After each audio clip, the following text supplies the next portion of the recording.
এটাকে কন্টিনিউয়াসলি করবে, ইস্তিগফার কখনো ছাড়বে না, সবসময় তার মধ্যে ইস্তিগফার অব্যাহত থাকবে।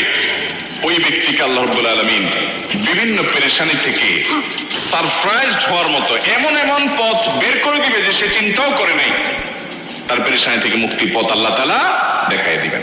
ইস্তিগফার কিভাবে করবেন ভাই? ইস্তিগফার এমন একটা আমল, এটা ছাড়া তো আমাদের উপায় নাই ভাই।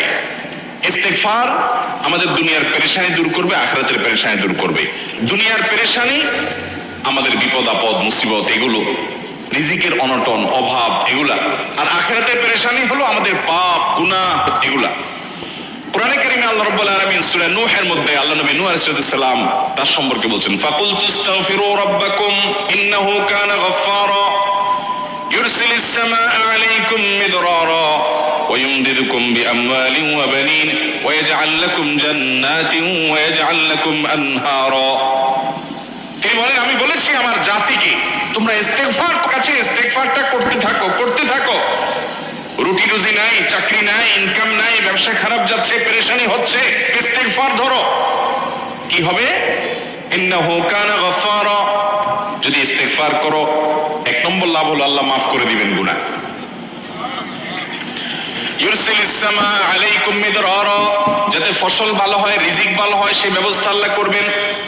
ওয়া ইউমদিদুকুম বিআমওয়ালিন ওয়া বানিন, ছেলে মেয়ে হয় না অথবা ভালো ছেলে মেয়ে নাই, আল্লাহ তাআলা নেক সন্তান দিয়ে তোমাকে শক্তিশালী করবেন, সম্পদ দিয়ে শক্তিশালী করবেন। ওয়া ইয়াজআল লাকুম জান্নাতিন ওয়া ইয়াজআল লাকুম আনহারা, আল্লাহ তাআলা প্রসবন দিবেন, ফসল দিবেন, বরকত দিবেন রুজিতে। কিসের মাধ্যমে? ইস্তিগফার। কিসের মাধ্যমে ভাই? ইস্তিগফার। আহা, ইস্তিগফারের আমল আমাদের দেশে মানুষ আমরা জানি না ভাই। এটাও আরবদেরকে আমি দেখেছি সারাক্ষণ তারা অবসর সময়গুলোতে ইস্তিগফার করতে থাকে, আস্তাগফিরুল্লাহ ওয়া আতুবু ইলাইহি, আস্তাগফিরুল্লাহ আস্তাগফিরুল্লাহ। মানে কি? আল্লাহর কাছে আমি ক্ষমা প্রার্থনা করি, আল্লাহর কাছে আমি মাপ চাই, আল্লাহর কাছে আমি তওবা করি, আল্লাহর দিকে আমি ধাবিত হই, আল্লাহর কাছে আমি ফিরে যাই, আস্তাগফিরুল্লাহ আস্তাগফিরুল্লাহ। আপনি বসে আছেন নিরিবিলি, ভাইরা আমার এখন আর নিরিবিলি বলতে কোনো সময় নেই, এখন আর ফ্রি টাইম নেই, এখন আর আমাদের অবসর টাইম নেই। আস্তাগফিরুল্লাহ কখন বলবো? মোবাইল টিপতে টিপতে টিপতে টিপতে, ফেসবুকের নোটিফিকেশন দেখতে দেখতে দেখতে, লাইক কমেন্ট গুনতে গুনতে আমাদের এখন কোনো ফুরসত নাই। বাহিরে তো নাই, টয়লেটে গেলেও তখন আমাদের ব্যস্ততা মোবাইল নিয়ে, ফেসবুক নিয়ে, ঘুমাইতে গেলেও আমাদের ব্যস্ততা। ও ভাই আমার, অথচ আমার হায়াত শেষ হয়ে যাচ্ছে, আমল নামার শূন্য খালি, ফেসবুক টিপাটিপিতে পরিপূর্ণ। আল্লাহর কাছে কি নিয়ে যাবেন? ইস্তিগফার করবেন তো ইনশাআল্লাহ? অবসর সময় ইস্তিগফার করবেন তো ইনশাআল্লাহ? নিরিবিলি আছেন, একাকী আছেন, ইস্তিগফার চালায় দেন। 10 সেকেন্ড টাইম পেয়েছেন, ইস্তিগফার শুরু করে দেন। ডাক্তারের কাছে গেছেন, ওয়েটিং এ আছেন, বসে আছেন, ইস্তিগফার করতে থাকেন। সিরিয়াল আছেন কোনো কাজে, ইস্তিগফার করতে থাকেন। ডিউটিতে যাচ্ছেন, গাড়িতে, বাইসাইকেলে, বাইকে, যে কোনো ভাবে পায়ে হেঁটে ইস্তিগফার করতে থাকেন।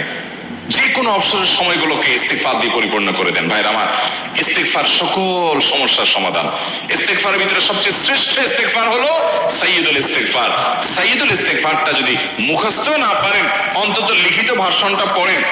সাইয়্যিদুল ইস্তিগফারের যে অর্থ, এটার যে মর্ম, বড় হৃদয়গ্রাহী ভাই, বড় মর্মস্পর্শী। ইমানদার এটার অর্থের দিকে তাকায় যদি পড়ে, তো তার অন্তর না গলে পারে না। আল্লাহুম্মা আনতা রব্বি, হে আল্লাহ আপনি আমার রব, আপনি আমার পালনকর্তা লাগেন, আপনার সাথে আমার এই সম্পর্ক, আমি আপনার গোলাম, আপনি আমার রব, এই সম্পর্কটা আপনার সাথে আছে।